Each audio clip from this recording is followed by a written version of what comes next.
Pois eu son apicultora, se pode dicir, desde que nacín, porque o meu pai xa era apicultor, leva desde hai máis de 40 anos, e eu pois decidín crear a abella meiga desde hai uns 15 anos casi, e meterme, despois da creación, un poquinho máis tarde, me metí en ecolóxico.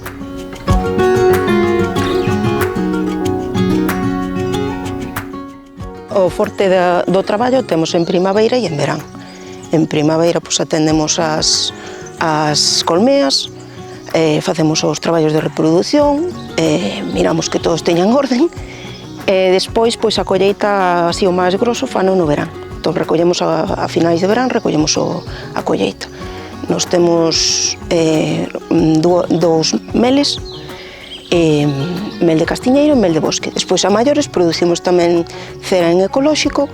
e, bueno, esa, pois, a final de tempada, cando extraemos o mel, tamén a recollemos. Intentamos facernos todo o proceso desde, pois eso, atender as abellas ata que o mel ou a cera está no consumidor, chega ao consumidor, pero sí que traballamos con algunha pequena tenda e os excedentes, o que non damos vendido por esa vía, pois o vendemos a granel.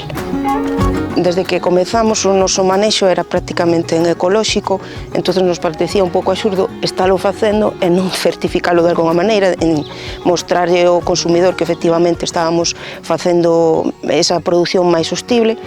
e si nos parece importante, non só en apicultura, senón en todos os produtos, tender hacia eso, porque,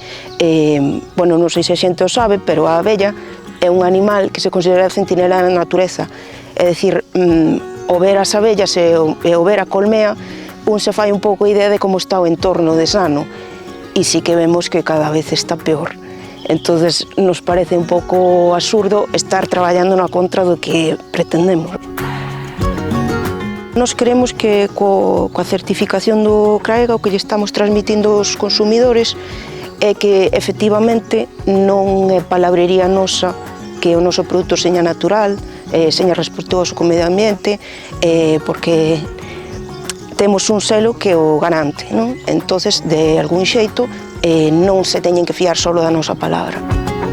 Pois eu creo que a xente debería consumir en ecolóxico, porque para a miña maneira de entender a vida é o razonable e o lógico.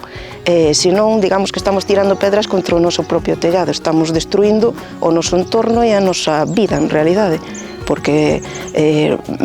consumir produtos que están cheos de fertilizantes, de pesticidas, que están dañando o medio ambiente, para mí non ten sentido. A futuro, si nos gustaría polo menos manter o que temos, intentamos, dentro de que somos ao final é unha empresa familiar, intentamos eso, chegar aos consumidores finales, non pretendemos tampouco un crecimiento excesivo, porque non temos tempo para, ao querer facer todo o ciclo, pois a cousa non dá para máis, pero sí que manternos e que a xente nos conozca e nos poida consumir.